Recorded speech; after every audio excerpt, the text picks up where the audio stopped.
Passamos a leitura do texto desta manhã. O texto desta manhã está em Juízes capítulo 6, verso 11 ao verso 16. Tá? Juízes capítulo 6, verso 11 ao verso 16. Façamos essa leitura todos juntos, a uma só voz. Vamos lá? Então veio o anjo do Senhor e assentou-se debaixo do carvalho que está em Ofra, que pertencia a Joás, o abizerita. E Gideão, seu filho, estava malhando o trigo no lagar, para o pôr a salvo dos midianitas. Então o anjo do Senhor lhe apareceu e lhe disse: O Senhor é contigo, homem valente. Respondeu-lhe Gideão: Ai, Senhor meu, se o Senhor é conosco, por que nos sobreveio tudo isso? É que é feito de todas as suas maravilhas que nossos pais nos contaram, dizendo: Não nos fez o Senhor subir do Egito? Porém agora o Senhor nos desamparou e nos entregou nas mãos dos midianitas. Então se virou o Senhor para ele e disse: Vai nessa tua força e livra Israel da mão dos midianitas. Porventura não te enviei eu? E ele lhe disse: Ai, Senhor meu, com que livrarei Israel?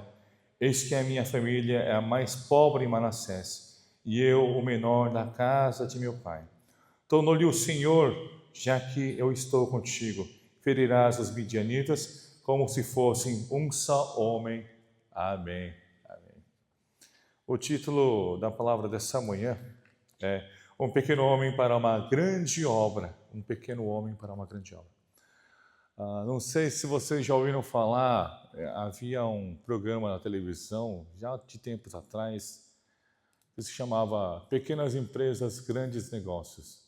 Né? Ele tratava de... quem conhece já acusa a idade. Né? Quem não conhece, acho que... A maior parte acho que não deve conhecer. Pequenas Empresas, Grandes Negócios. O programa trata de pequenos empreendimentos, aqueles pequenos empreendimentos que são uma grande oportunidade para aquelas pessoas terem crescido ou poderem crescer futuramente. Então, a partir disso, as pessoas acabam tendo insights, né, para poderem também aplicar às suas vidas, aos seus negócios e ao trabalho de cada um. E na palavra de hoje, eu falei uma pequena vida, um pequeno homem para um grande negócio, porque a gente vê o quanto nós, seres humanos, somos fracos, somos, em muitos aspectos, frágeis. E a palavra sempre mostra que não somos nós que fazemos as obras de Deus. Claro, sim, nós somos usados, você é usado, amado irmão. Mas não somos nós que manifestamos o poder, é Deus que manifesta o seu poder sobre nós, para que possamos realizar as obras de Deus. E diante dessa perspectiva, através da palavra de hoje, irmãos, gostaria de compartilhar que diante de todas as circunstâncias em que nós nos encontrarmos, devemos realmente acreditar no poder de Deus, acreditar naquilo que Deus faz. A palavra de hoje mostra um personagem que nós conhecemos muito bem, Gideão. Quando pensamos em Gideão, o que você lembra, irmão? Qual é a lembrança que você tem? Quando fala Gideão, o que você lembra? O quê? Os vasos? Hã? Os 300? Os 300?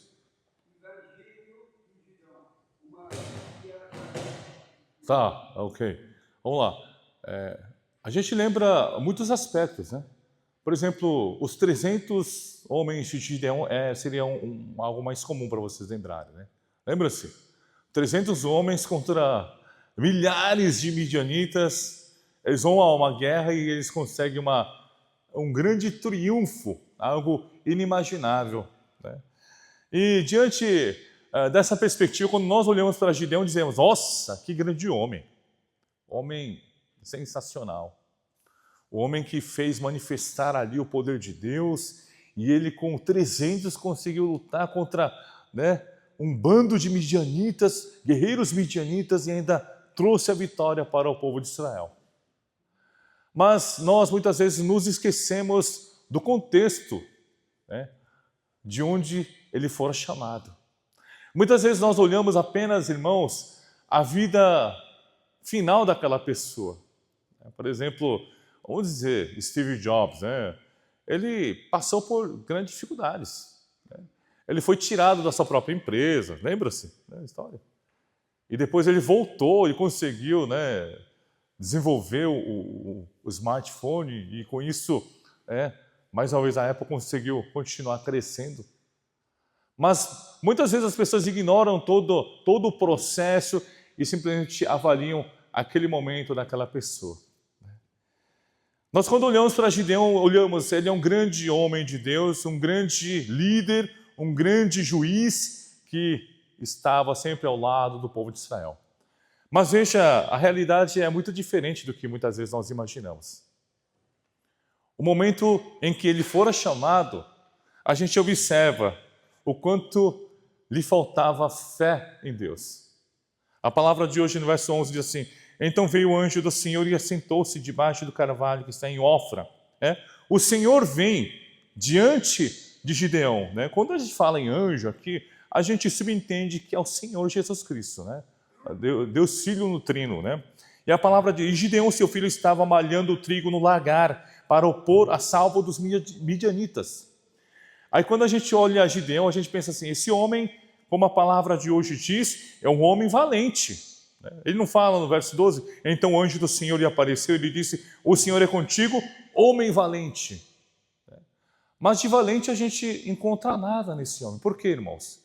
Porque ele estava escondido, na verdade, escondido dos midianitas. Ele estava ali malhando o trigo no lagar, no lagar para o pôr salvo dos midianitas. Ele estava ali, em tese, escondido, para não perder aquilo que estava produzindo, porque os midianitas tomavam todas as coisas do povo de Israel. Então a gente pensa, que homem valente esse, que se esconde? Nós chamamos de valentões aqueles que não têm medo, aqueles que mesmo diante de uma circunstância temerária, ele fala, eu sou valente, eu estou aqui, eu vou lutar mesmo assim, não tenho medo. Esse é o valente que nós temos como imagem. E a palavra diz que ele é um homem valente, dizendo que Gideão é um homem valente, sendo que ele estava escondido. E veja o que a palavra diz no verso 14, assim: então se virou o Senhor para ele e disse: vai lá e luta. E o verso 15 diz: e ele disse: ai, Senhor meu, com que livrarei Israel? Eis que a minha família é a mais pobre em Manassés, e eu o menor na casa de meu pai. Esse é o primeiro ponto que eu gostaria de compartilhar com os irmãos. Quando nós, muitas vezes, recebemos o chamado de Deus, muitas vezes olhamos apenas para a nossa realidade. Olhamos para nosso atual momento. E diante dessa perspectiva, nós entramos num consenso de que eu devo negar ao chamado de Deus. Porque Gideão, um juiz, ele olhou nesse momento para a sua realidade. Quando nós olhamos para a nossa realidade, irmãos, nada é possível de se realizar. Nada é possível. Mas veja como Deus vê. Deus não olha para a sua realidade atual, mas Deus olha para o seu futuro. Deus olha para aquilo que Deus fará através de sua vida. E por isso que o Senhor aqui chama esse homem de valente. Porque na verdade de valente ele não tem nada. Mas o Senhor o chama de valente, entendendo que ele será um grande homem, grande e valente de Deus, a ser usado contra os midianitas para salvar o povo de Israel. Veja como a perspectiva muda totalmente. Deus olha para o seu futuro, Deus olha para o meu futuro, Deus olha para o futuro de vocês, através do manifestar do poder de Deus nas suas vidas. Ele olha a sua vida através do poder de Deus. Ele não olha a sua vida a partir da sua carne, a partir da perspectiva que você entende sobre cada um de vocês.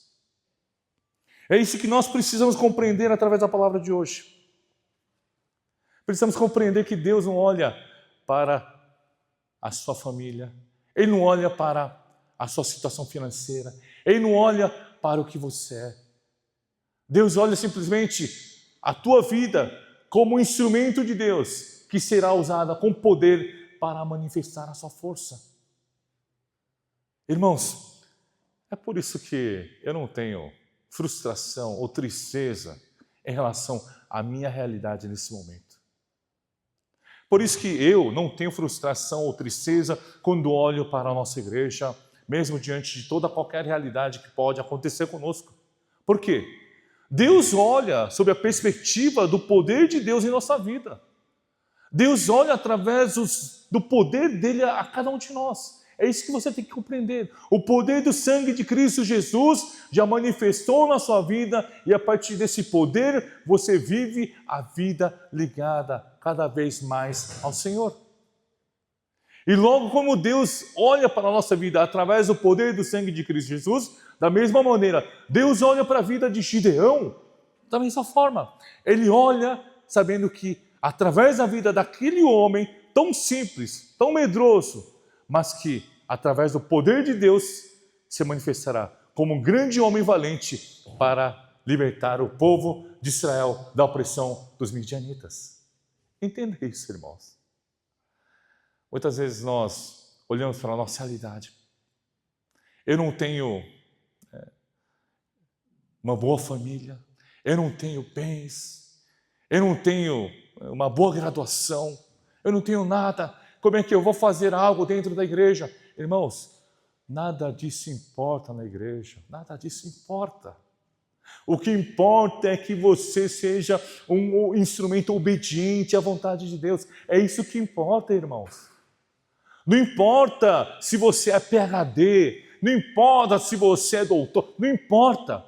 O que importa aqui, irmãos, é se você deseja viver a palavra de Deus ou não.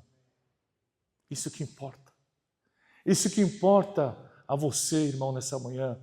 A você, irmão, que está nesse momento no Ministério em Português. Eu olho para a nossa realidade, eu não fico desanimado, irmãos. Aí alguém pode pensar, nossa, esse pastor aí, ele está mentindo.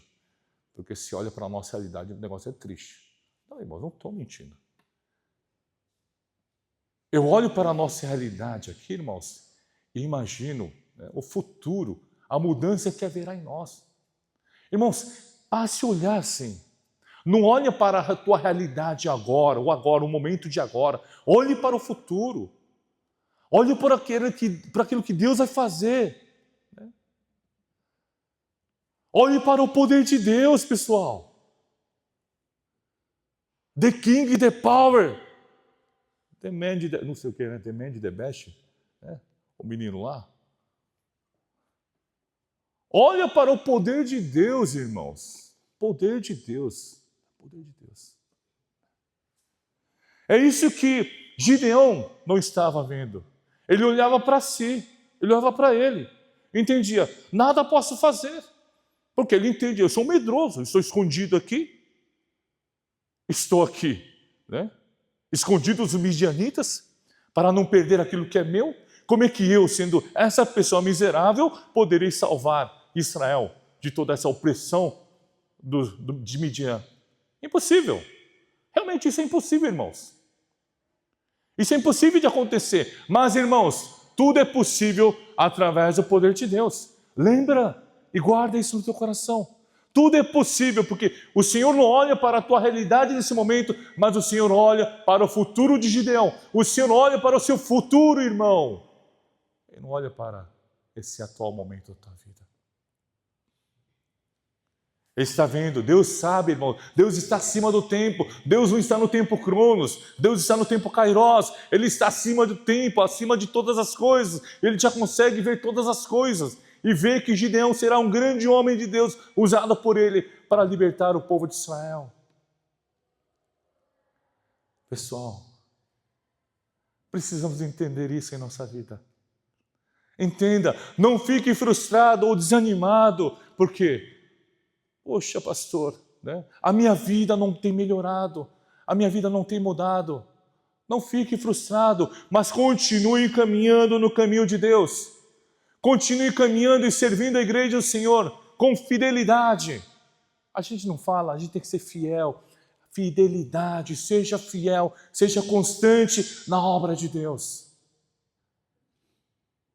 É isso que nós precisamos, irmãos. É isso que você precisa. A palavra de Deus nos mostra claramente, irmãos, que Deus enxerga em Gideão um homem valente. Deus enxerga em nós, irmãos, um povo valente. Mesmo que nós aqui sejamos todos com um sentimento de derrota, um sentimento de frustração, talvez um sentimento que leva você a uma depressão espiritual. Mas não, irmãos, Deus enxerga em você um grande valente. Um grande valente. Irmãos, é muito diferente. A pessoa que sente isso vive de forma diferente. A pessoa que sente que vive isso, ela vive diferente das outras pessoas. E por isso, irmãos, nessa manhã eu peço a vocês, não viva a vida sob uma perspectiva, sobre uma visão humana que você tem de você mesmo, mas olhe para você sob uma perspectiva divina. Olhe para você sob uma perspectiva de Deus. A vida que nós levamos, irmãos, é para que nós vivamos assim todos os dias. Eu fico imaginando a nossa igreja daqui a 10, daqui a 20 anos. Eu tenho certeza, eu tenho convicção, irmãos, de que nós vamos olhar e dizer: nossa, Deus nos ajudou até aqui. Deus é benéfico. Deus esteve conosco. Eu tenho convicção, irmãos. Eu tenho certeza. E por isso, irmão amado, nessa manhã, olhe para você. Não deixe com que a autoestima espiritual baixe, irmão. Porque o que o diabo faz? O diabo faz o quê? Baixar a sua autoestima espiritual. Quando a gente olha para a carne, a gente tende a ser assim, irmãos. Por quê? A gente vê. Eu sou um ser humano fraco. Eu sou um pecador. Eu sou miserável. Como é que eu faria as obras do Senhor? Mas, irmãos, Deus olha de uma forma diferente a nossa vida. Claro, sim, eu não estou falando que você não pode, você precisa reconhecer sim que você é pecador. Mas também você precisa entender que na vida do pecador, o poder de Deus se manifesta todos os dias. É isso que você precisa guardar. Gideão, nesse momento, a gente observa, ele olha para sua família, ele olha para a sua realidade. Verso 15, e ele lhe disse: ai, Senhor meu, com que livrarei Israel? Como é que eu vou livrar Israel? Não tenho nada. Ele está mostrando, eu não tenho nada que eu possa fazer, oferecer. Eis que a minha família é a mais pobre em Manassés. A minha família é pequena demais. A família mais pobre. Veja o que ele pensa. Muitas vezes as pessoas pensam que o financeiro vai resolver a vida. Não, irmãos. Já falei, o financeiro não vai resolver a situação da nossa igreja. O financeiro não vai resolver a situação da tua vida. O que vai resolver a tua vida, irmão, é a presença de Deus. É o mover de Deus. É o mover do Senhor. E ele diz: e eu, o menor, na casa de meu pai. Veja, irmãos, ele era de uma família pobre de Manassés. E ele era o menor da família de seu pai. Veja essa realidade. Ele entende que ele é o pior dos piores para poder fazer algo tão grande e tão grandioso diante do chamado de Deus.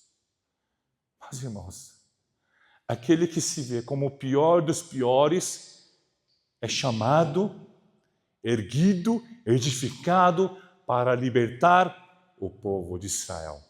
Aleluia. Aleluia. Irmãos, por isso, não temas os valores do mundo. O valor do mundo é o quê, irmãos? Você precisa ter um carro bom, né? Precisa ter um carro sensacional. Só assim que as pessoas vão reconhecer onde eu for. Eu preciso vestir as melhores roupas, as roupas mais caras. Eu preciso ter uma bolsa de luxo. Vocês viram, né, como é que é produzida uma bolsa de luxo? É tudo mentira, vocês viram? Recentemente, com a guerra comercial entre Estados Unidos e China, eu pensava que a Hermès, eu tinha um assim, eu falava, Hermès, poxa, Hermès deve ser uma marca onde a velhinha lá de 70 anos estava todo dia lá, né, costurando, ela com aquela experiência de vida, né? Eu pensava, aquilo que passava de família para família, né? o couro ali, naquele boizão, naquele boi bem tratado, né? O boi que só come coisa boa. Mas você vai ver, nada contra a China, os caras estavam produzindo da China. Nada contra a China, pessoal. Mas que a gente pensa, né? Os caras colocam made in Italy, made in France, assim. Pensa que foi feito tudo lá. Mas é tudo fake, pessoal, tudo mentira. Pessoal, essas coisas não vão mudar a sua vida, não. Não pense que vai mudar a sua vida. O que muda a sua vida é você entender que a tua vida está cheia do poder de Deus. Isso que muda. Isso que muda a tua ação. Isso que muda o teu pensamento. Isso que vai mexer verdadeiramente com a tua autoestima. E por isso, mais uma vez, irmãos, nesse momento, olhe não para si mesmo. Não olhe para a tua realidade financeira, tua realidade física, para a tua realidade familiar em que você se encontra. Mas olhe para Deus. Olhe para o Senhor. Olhe para Deus porque Ele vai manifestar o grande poder na vida de cada um. E na sequência do texto de hoje, irmãos, o que nós podemos encontrar? Veja, verso 13. Vamos ver juntos o verso 13. Vamos lá, 1, 2, 3, verso 13. É 13? Vamos lá, 1, 2, 3 e... Respondeu-lhe Gideão: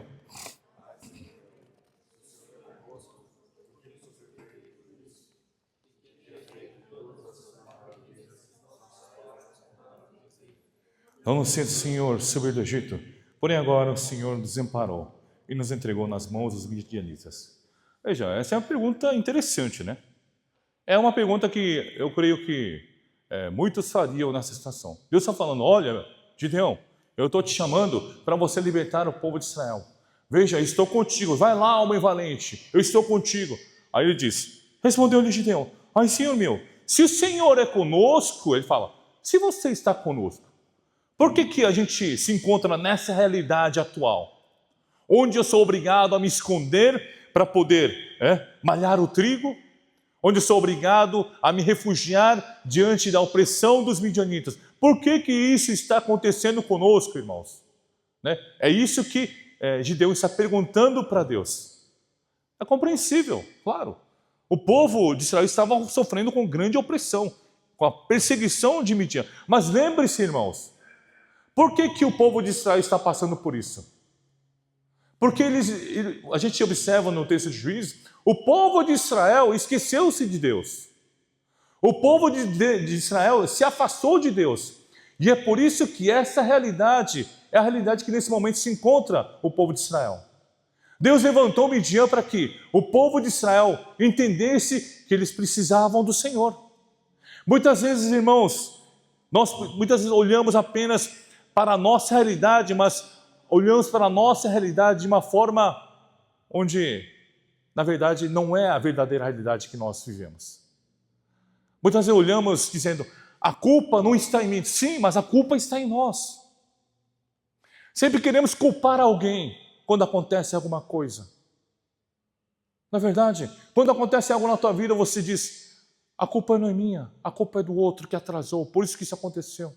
A culpa não é minha, a culpa é do fulano que veio e que assim me provocou e assim fiquei bravo. A culpa é sempre dos outros. O povo de Israel, Gideão também entendia. Se Deus é comigo, por que isso pode estar acontecendo?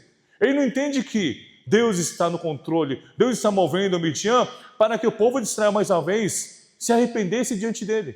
Porque estavam perdidos na idolatria, perdidos nos pecados pagãos. E por isso, mais uma vez, irmão, nós precisamos olhar para a nossa realidade. Gideão entendia que a realidade em que eles se encontravam não era possível acontecer se Deus estivesse presente. Sim, mas Deus está presente, irmãos.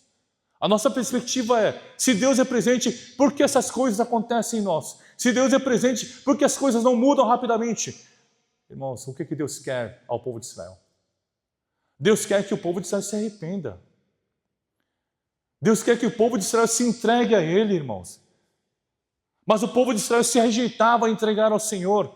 E por isso que o Senhor levantou Midian É por isso que o Senhor levantou esse povo para repreender o povo de Israel e entender que eles precisavam de Deus e que precisam de Deus para sobreviverem. Quem gerou o problema? O problema fora gerado pelo povo de Israel, entenda. O problema fora gerado por nós. O pecado de nossos pais, Adão e Eva, o pecado que cometeram, isso veio a nós, irmãos. Isso nós vivemos ainda nos dias de hoje. A culpa está em nós, não está em outros. Porque nós podemos muito bem culpar. Olha, foi Adão e Eva que fez, não fui eu. Por que eu tenho que sofrer as consequências do pecado? É o que Gideão está falando aqui. Semelhantemente. Gideão não estava entendendo. Se o Senhor é conosco, por que essas coisas estão acontecendo com a gente? Você pode também se perguntar, se Deus está comigo, se Deus é comigo, por que essas coisas acontecem na minha vida? Irmãos, nós temos que entender através da palavra de hoje. Deus quer converter, Deus quer mudar a tua vida, converter a tua vida dos maus caminhos. Entenda. Deus move o povo de Midian, os midianitas, para mover o povo de Israel e que voltem assim diante do Senhor. Logo, Deus usa dos problemas que há em nossa vida para que você entenda que você não consegue viver sozinho, para que você entenda que você precisa de Deus. Você precisa do Senhor, irmão. Você precisa de Deus, amado. Você precisa. Sem Ele não há como viver, meus irmãos. Sem Ele não há como viver nesse mundo tão vil. E por isso, mais uma vez, essa manhã, amado irmão, lembre-se, você precisa de Deus. Você precisa do Senhor. Você precisa dEle na tua vida. Para isso nós, irmãos, precisamos nos arrepender. Arrependa de seus pecados. Muitas vezes nós chegamos à igreja e simplesmente esquecemos de todas as coisas que aconteceram durante a semana. Os pecados que nós vivemos e simplesmente queremos cultuar assim. Não dá para cultuar assim, irmãos. Porque o pecado que está no teu coração muitas vezes te condena e te impede de adorar ao Senhor. E por isso você precisa entregar-se diante de Deus, prostrado a Ele em arrependimento, para adorar ao nosso Senhor em espírito e em verdade. Muitas vezes nós olhamos simplesmente para a nossa realidade e culpamos Deus. Não, irmão. A culpa está em nós. Nós que somos falhos, nós que erramos, nós que nos afastamos de Deus. Deus sempre esteve conosco, Deus sempre estará conosco, Deus sempre está contigo. Mas simplesmente muitas vezes nós ignoramos a presença de Deus e vivemos conforme a nossa vontade, o nosso querer. E por isso, mais uma vez, irmãos, o Senhor diz em Marcos capítulo 8, verso 36, o que adianta ter todas as coisas desse mundo se você não tem a vida? Irmãos, isso é verdade. O Senhor não olha simplesmente para a tua carne, Ele olha para o teu espírito, Ele olha para a tua alma. O que adianta você ser rico, abundante nesse mundo, se a tua vida não tem a vida eterna? O que adianta? O que adianta? O que adianta o povo de Israel viver em paz se neles não há Cristo Jesus, se neles não há Deus, se eles vivem na idolatria, se eles vivem seguindo deuses pagãos? O que adianta?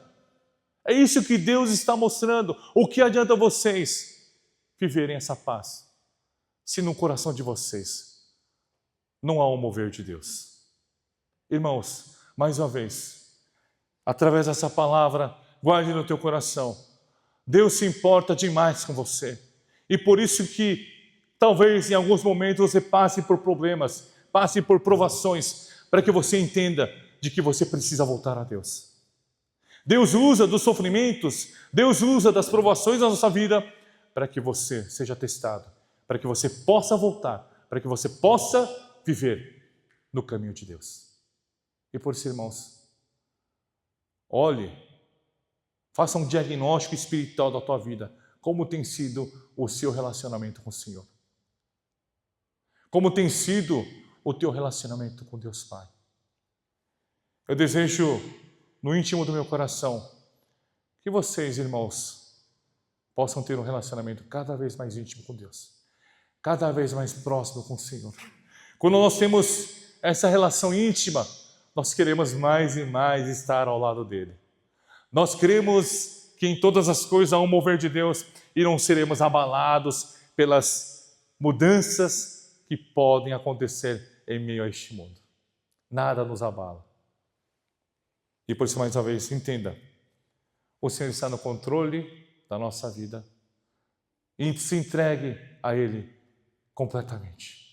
Entregue a tua vida, entregue o teu ser para adorar ao nosso Senhor com todo o seu coração.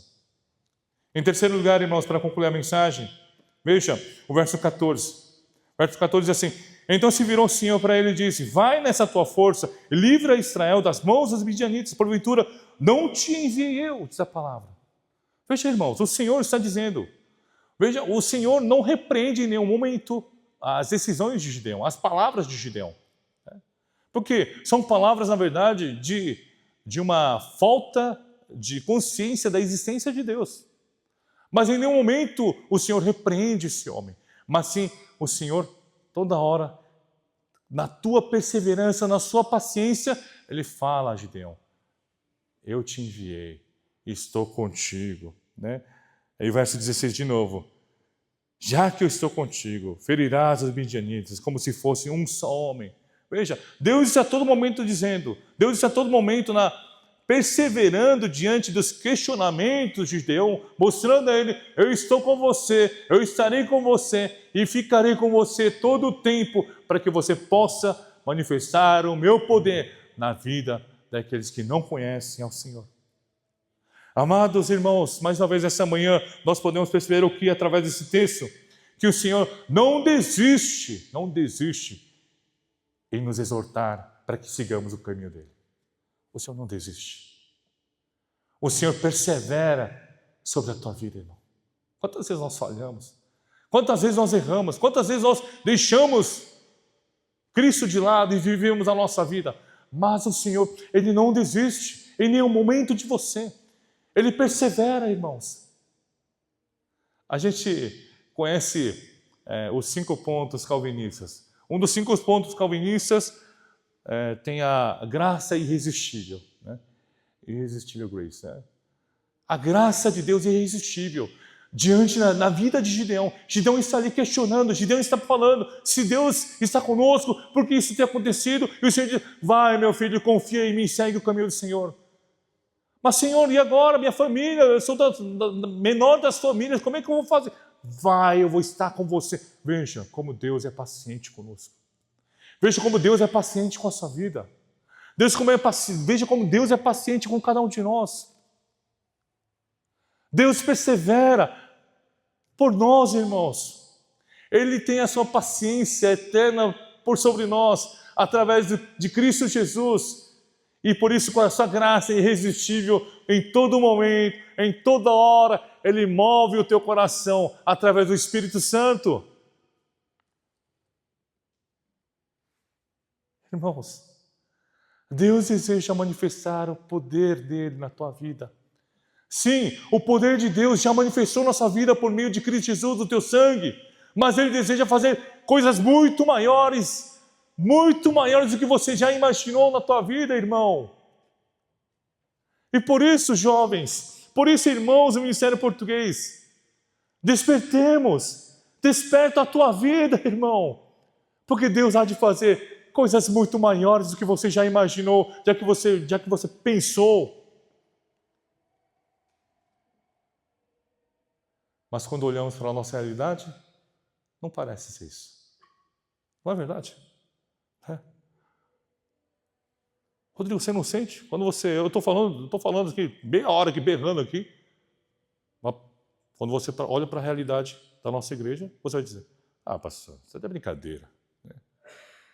Não, a gente vai continuar a mesma coisa, pastor. Não gasta saliva, aí você está salivando aí, gastando à toa. Não, irmãos. Muitas vezes, essa é a nossa realidade, é a realidade de Gideão. Ah, pastor, não vai mudar nada.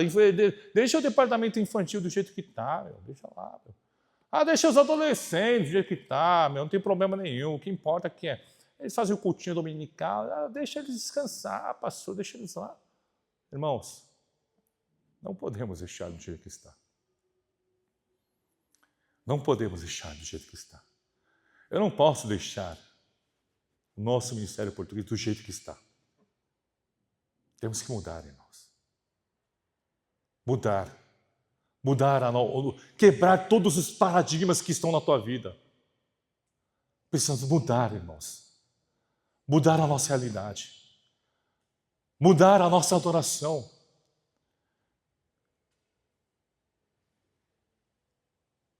Irmãos, Deus, Ele persevera por você. Deus está perseverando na tua vida. Deus persevera por sua vida.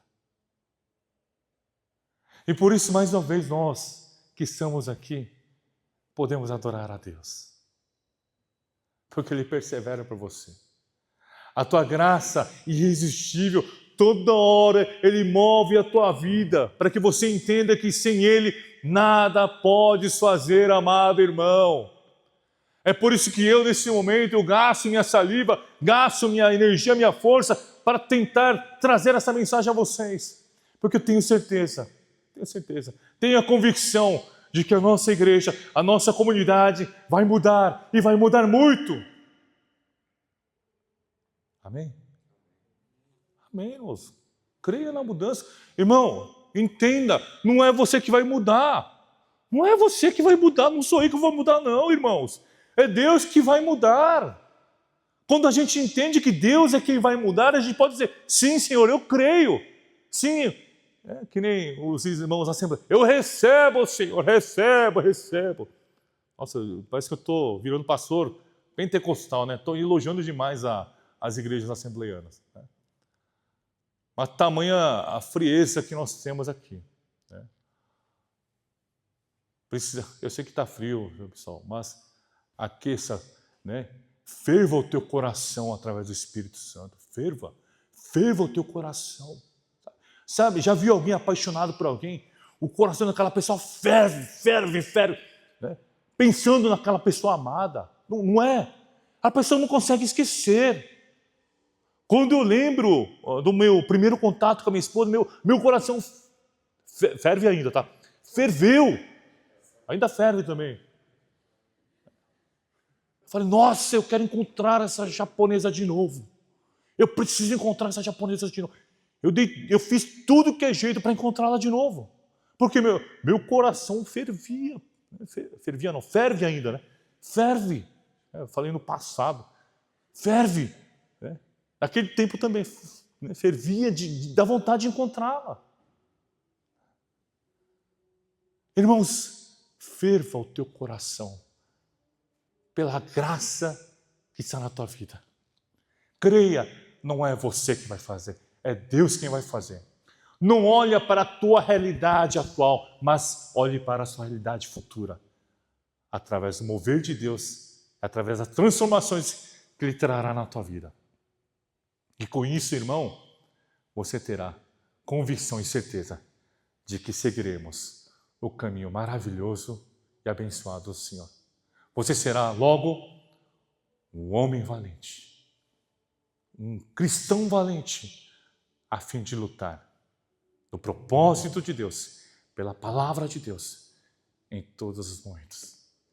Que carregue você essa mensagem durante mais uma semana. Mais uma vez, não olhe para a tua realidade atual. Olhe para o seu eu futuro, com o poder de Deus manifesto em sua vida, com o poder de Deus movendo a tua vida, transformando você num grande homem valente de Deus, uma grande mulher abençoadora do Senhor, ousada no Senhor, para manifestar assim, sempre o poder de Deus em todas as circunstâncias. Oremos. Senhor Deus, mais uma vez, nós estamos aqui, gratos a Ti, Senhor, pelas maravilhas que o Senhor tem manifesto sobre nós. Na palavra de hoje, vimos a vida de Gideão, Senhor. Vida essa, Senhor, ó Deus, onde entendemos que Gideão olhava para si a partir da sua circunstância, a partir da tua situação, e entendia que nada poderia fazer pelo povo de Israel. Mas o Senhor o chama de homem valente, fazendo-o entender que ele seria usado como um grande instrumento, um grande homem para a obra de Deus, a fim de libertar o povo de Israel. Mais uma vez, Senhor, que nós carreguemos isso em nosso ser e vivamos isso durante mais uma semana. De forma ousada, de forma corajosa, sendo valentes de Deus, para seguir prosseguindo a realizar a vontade de Deus sobre nós. Mas, ó Senhor, nesse momento também entregamos nossas ofertas. Ofertas de dízimo, ofertas de gratidão, ofertas dominicais, ofertas missionárias. Que o Senhor use cada oferta que nós entregamos aqui, para que possamos assim fazer com que o Teu reino, a Tua igreja e as Suas obras continuem a ser realizadas. Mas, ó Senhor, agradecemos por todas as coisas e oramos em nome do Senhor Jesus. Amém.